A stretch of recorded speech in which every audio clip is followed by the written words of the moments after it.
क्या आप जानते हैं स्टार पाइसेस यानी बुर्ज हौद के आमिल अफराद के अच्छे दोस्त और शरीक हयात के बारे में? अगर नहीं तो चले हम बताते हैं। आज की इस वीडियो में हम बुर्ज हौद के दूसरे बुर्जों से ताल्लुकात पर बात करेंगे। बात करते हैं बुर्ज हौद और जौज़ा के ताल्लुक की। तो नाज़रीन, बुर्ज जौज़ा हवाई मिजाज रखता है जबकि बुर्ज हौद आबी मिजाज रखता है।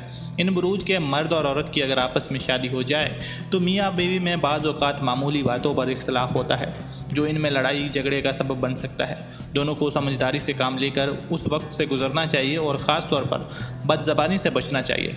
बुर्ज हौद के हामिल फ़र्द को चाहिए कि अपनी हसास तबीयत पर काबू रखे, जबकि बुर्ज जौज़ा से ताल्लुक़ रखने वाले को अपनी जल्दबाज और मतलून मिजाज तबीयत पर काबू पाने की ज़रूरत है।